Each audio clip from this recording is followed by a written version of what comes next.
السلام علیکم ورحمۃ اللہ وبرکاتہ۔ غزوہ خندق کو غزوہ احزاب کے نام سے بھی یاد کیا جاتا ہے۔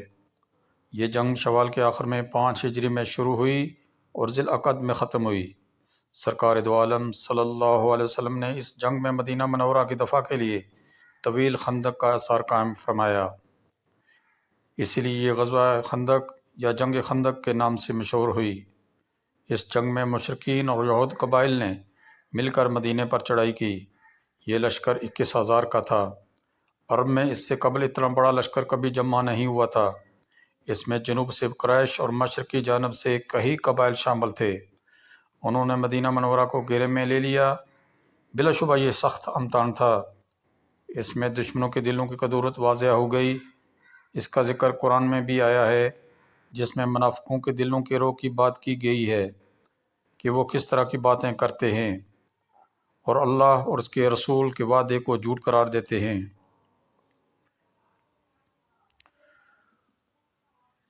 وہ شکوے بھی کر رہے تھے کہ ہمارے پاس کھانے کو کچھ نہیں ہے، فاقے پڑ رہے ہیں، بلا کی سردی نے الگ جینا محل کر رکھا ہے۔ گویا منافقین کی یہ وہ باتیں تھیں جو ان کے دلوں سے نکل کر زبان پر آ گئی تھیں۔ دوسری طرف مومنین کی یہ کیفیت تھی کہ جب انہوں نے دشمنوں کے لشکر کو دیکھا تو بے ساختہ پکار اٹھے کہ جس کا اللہ اور اس کے رسول کریم صلی اللہ علیہ وسلم نے ہم سے وعدہ کیا تھا وہ بات پوری ہو گئی۔ جنگ خندق یا جنگ احزاب 5 ہجری میں ہوئی۔ اس سے پہلے جنگ احد میں ابو سفیان نے مسلمانوں کو بدر کے مقام پر آئندہ سال پھر مارکا رہا ہونے کی دھمکی دی تھی۔ چنانچہ حضور پاک ذی القعدہ 4 ہجری میں مسلمانوں کی ایک جماعت لے کر بدر کے مقام پر پہنچے۔ مکے میں اس وقت قحط تھا، اس لیے ابو سفیان واپس لوٹ گیا۔ 8 دن تک بدر میں قیام کے بعد اللہ کے رسول صلی اللہ علیہ وسلم بھی واپس لوٹ گئے۔ ابو سفیان کی اس پر بہت بھی عزتی ہوئی، چنانچہ اس نے آس پاس کے قبائل کو بلایا۔ 4 ہجری میں بنو نذیر کا اخراج بھی مسلمانوں سے بدلہ لینے کا سبب بنا۔ بنو نذیر کے سلام اور کنانہ نے ابو سفیان کو اپنی مدد کا یقین دلایا اور جنگ پر اکسایا۔ یوں سب نے مل کر ایک لشکر کی شکل اختیار کر لی۔ غزوہ احد کے موقع پر شہر سے باہر نکلنے کا تجربہ اچھا نہیں رہا تھا، اس لیے یہ طے ہوا کہ شہر کے اندر رہ کر دشمن کا مقابلہ اس طرح کیا جائے کہ عورتوں اور بچوں کو مختلف قلعوں میں بھیج دیا جائے اور مرد مل کر شہر کا دفاع کریں۔ اس موقع پر حضرت سلمان فارسی رضی اللہ عنہ نے خندق کھودنے کی تجویز پیش کی، جسے حضور مکرم صلی اللہ علیہ وسلم نے پسند فرمایا اور خندق کھودنے کا حکم دیا۔ اس خندق کی چوڑائی اوسطاً 30 فٹ اور گہرائی 15 سے 30 فٹ تھی۔ 10 صحابہ کو 20 گز لمبی خندق کھودنے کا حکم دیا گیا۔ اللہ کے محبوب صلی اللہ علیہ وسلم نے خود معمولی مزدور کی طرح کام کیا اور صحابہ کے ساتھ کئی وقت کے فاقے بھی کیے۔ حضرت ابو بکر صدیق رضی اللہ عنہ اور حضرت عمر فاروق رضی اللہ عنہ کو ٹوکریاں نہ مل سکیں تو انہوں نے اپنے کپڑوں میں ہی مٹی ڈھونڈنا شروع کر دی۔ یہ کام 3 ہفتے میں مکمل ہو گیا۔ شوال کے آخری ہفتے میں کفار کی آمد کی اطلاع ملی تو تجویز کے مطابق عورتوں اور بچوں کو قلعوں میں بھیج کر ان کی حفاظت کے لیے چھوٹے دستے مقرر کر دیے گئے۔ سرکار دو عالم صلی اللہ علیہ وسلم 3000 صحابہ کے ہمراہ جبل صلاح پر مقیم ہو گئے۔ آپ صلی اللہ علیہ وسلم نے ابن مخدوم رضی اللہ عنہ کو مدینہ میں اپنا قائم مقام مقرر فرمایا اور اہم مقامات پر فوجی دستے متعین فرما دیے۔ صحابہ کی ایک جماعت کو بنو قریظہ کی نقل و حرکت پر نظر رکھنے کا حکم ملا۔ اس جنگ کی مدت 24 دن تھی۔ کفار کی آمد 27 شوال 5 ہجری کو ہوئی۔ جب دونوں لشکر اپنے اپنے مورچوں پر جم گئے تو انہوں نے ایک دوسرے پر تیر برسانے شروع کر دیے۔ کئی دن تک یہ سلسلہ جاری رہا۔ آخر ایک دن کفار کے مشہور شہ سوار مسلمانوں کی طرف بڑھے تو خندق دیکھ کر حیران رہ گئے۔ عرب خندق کے فن سے ناواقف تھے، اس لیے کہنے لگے کہ ہم نے یہ نیا مکر دیکھا ہے، ایسا مکر عرب میں کوئی نہیں جانتا۔ انہوں نے خندق کو پار کرنا چاہا تو مسلمانوں نے تیر اندازی کر کے انہیں روک دیا، لیکن ایک جگہ خندق کی چوڑائی کم تھی جہاں سے انہوں نے خندق عبور کر لی۔ اس موقع پر حضرت علی رضی اللہ عنہ نے آگے بڑھ کر خندق پار کرنے والے عمر بن عبد کو موت کی نیند سلا دیا، جس کے بعد کوئی بھی خندق پار کرنے کی ہمت نہ کر سکا۔ دونوں طرف سے تیروں کی بارش ہوتی رہی۔ حضرت سعد بن معاذ کی کلائی میں ایک تیر لگا اور اسی کی وجہ سے 1 ماہ بعد ان کی شہادت ہو گئی۔ اس جنگ میں منافقین بھی کھل کر سامنے آ گئے۔ نہ انہوں نے خندق کھودنے میں کوئی دلچسپی لی اور نہ ہی دوران جنگ کوئی نمایاں کام کیا۔ انہی کے اکسانے پر بنو حارثہ نے بھی اپنے گھروں کی حفاظت کا بہانہ بنا کر اپنی جان بچانا چاہی۔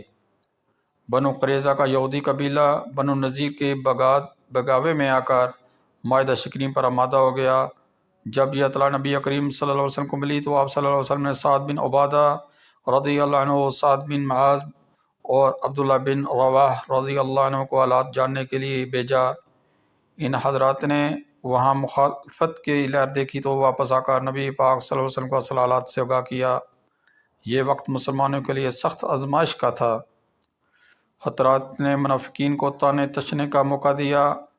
انہوں نے کھلم کھلا کہنا شروع کر دیا کہ محمد صلی اللہ علیہ وسلم تو کیسر و کسرا کے ملک اور خزانے دلوانے کا وعدہ کرتے تھے، مگر یہاں تو ہم برعکس حالات دیکھ رہے ہیں۔ ہم پر عرب عرصہ حیات بہت تنگ ہو گیا ہے۔ دوسری طرف مسلمانوں کے ایمان میں ان سختیوں کی وجہ سے مزید اضافہ ہو گیا۔ حضور پاک صلی اللہ علیہ وسلم نے صورتحال دیکھ کر بنو غطفان کو مخالف لشکر سے توڑنے کے بارے میں سوچا تاکہ محاصرے کی شدت کچھ کم ہو سکے۔ چنانچہ آپ صلی اللہ علیہ وسلم نے صحابہ سے مشورہ کیا کہ اس قبیلے کو مدینے کی کھجور کا 1/3 حصہ دے کر میدان جنگ میں بھیجنے پر راضی کیا جا سکتا ہے۔ اس پر حضرت سعد بن معاذ رضی اللہ عنہ اور سعد بن عبادہ رضی اللہ عنہ نے عرض کیا، اگر یہ اللہ کی مرضی اور آپ صلی اللہ علیہ وسلم کی خواہش ہے تو ہمیں کوئی اعتراض نہیں، لیکن اگر آپ صلی اللہ علیہ وسلم سیاسی مصلحت کی بنا پر ایسا کر رہے ہیں تو یہ ٹھیک نہیں۔ جب ہم حالت کفر میں تھے اس وقت بھی وہ ہم سے ایک کھجور بھی نہیں لے سکتے تھے، لیکن اب جب کہ ہم آپ صلی اللہ علیہ وسلم کے ذریعے رائے ہدایت پا چکے ہیں تو یہ کیسے گوارا کر لیں۔ چنانچہ یہ ارادہ ختم کر دیا گیا۔ بنو قریظہ کے خطرے کا ازالہ ایک نو مسلم نعیم بن مسعود کے ذریعے اللہ نے اس طرح کرایا کہ انہوں نے اس قبیلے کے لوگوں سے کہا، تم قریش اور بنو غطفان کے ساتھ مل کر اپنے لیے دشواری کیوں پیدا کر رہے ہو؟ یہ قبیلے تو چند دن بعد اپنے گھر چلے جائیں گے، لیکن تمہیں یہیں رہنا ہے، اس لیے مسلمانوں سے دوستی کر لو، دشمنی سے تمہارا نقصان ہوگا۔ تو قریش سے کہو کہ وہ تمہارے بے یار و مددگار چھوڑ کر نہ جائیں، بلکہ اپنے چند بطور آدمی یرغمال چھوڑ جائیں۔ نعیم بن مسعود کے مسلمانوں نے کی کسی کو خبر نہ تھی، اس لیے کفار کو ان پر شک نہیں ہوا اور وہ ان کی تجویز پر عمل کرنے کو تیار ہو گئے۔ بنو قریظہ سے رخصت ہو کر نعیم قریش مکہ اور بنو غطفان کے پاس گئے اور ان سے کہا کہ مسلمانوں کا بنو قریظہ سے خفیہ معاہدہ ہو گیا ہے، جس کے تحت بنو قریظہ تمہارے کچھ آدمیوں کو بہانے سے بلا کر مسلمانوں کے حوالے کر دیں گے۔ تم ہوشیار رہنا۔ قریش اور بنو غطفان نے بھی ان کی بات کا یقین کر لیا اور بنو قریظہ کو آزمانے کے لیے انہیں پیغام بھیجا کہ ہم یہاں پریشان ہو گئے ہیں، کل مسلمانوں پر حملہ کرنا ہے، تم بھی تیار رہنا۔ بنو قریظہ نے جواب میں کہلوایا کہ کل ہفتہ ہے اور ہم اس دن نہیں لڑ سکتے، اگر تم ہمارے پاس کچھ آدمی بطور یرغمال بھیج دو تو ہم محمد صلی اللہ علیہ وسلم سے جنگ کریں گے، ورنہ نہیں۔ یہ جواب پا کر بنو غطفان اور قریش کو یقین ہو گیا کہ نعیم بن مسعود کی بات سچی تھی، چنانچہ وہ خطرناک اطاعت ٹوٹا اور اللہ نے اہل ایمان کی اس طرح مدد فرمائی کہ ایک دن ایسی آندھی چلی کہ سارے خیمے اکھڑ گئے، ہانڈیاں الٹ گئیں اور کھانے پینے کا سامان خراب ہو گیا۔ بڑے چولہوں پر چڑھی ہوئی دیگیں تک الٹ گئی اور خیموں میں آگ لگ گئی۔ پھر سردی اتنی بڑی کہ کفار کا وہاں سے رہنا مشکل ہو گیا۔ پھر قریش واپس چلے گئے۔ جب یہ اطلاع بنو غطفان کو ملی تو وہ بھی چلے گئے۔ اس طرح خطرے کے تمام بادل چھٹ گئے۔ قرآن کریم کی سورۃ الاحزاب میں اس کا ذکر آیا ہے۔ اے اہل ایمان، اللہ کا احسان یاد کرو جو تم پر ہوا جب تم پر فوجیں چڑھ آئیں، پھر ہم نے ان پر ہوا آندھی اور فرشتوں کی وہ فوجیں بھیجیں جو تم نے نہیں دیکھیں، اور اللہ تمہارے اعمال کو دیکھنے والا ہے۔ غزوہ احزاب کے ذریعے اللہ کو اہل ایمان کا امتحان لینا مقصود تھا تاکہ معلوم ہو جائے کہ منافق کون ہیں اور اہل ایمان کون ہیں۔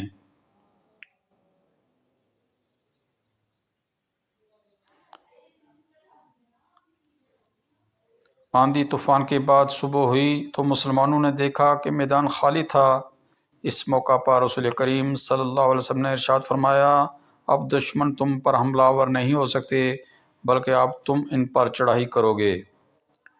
غزوہ خندق ہمارے لیے ایک واضح پیغام ہے کہ حالات کتنے ہی مشکل ہوں مگر جب اللہ پر توکل کرتے ہوئے میدان کار ساز میں قدم رکھ دیے جائیں تو دشمن کے پاؤں میدان سے اکھڑ جاتے ہیں۔ اللہ تعالی ہم کو اپنے اسلاف کے نقش قدم پر چلائے اور دین اسلام کو غلبہ اور نصرت عطا فرمائے۔ آمین یا رب العالمین۔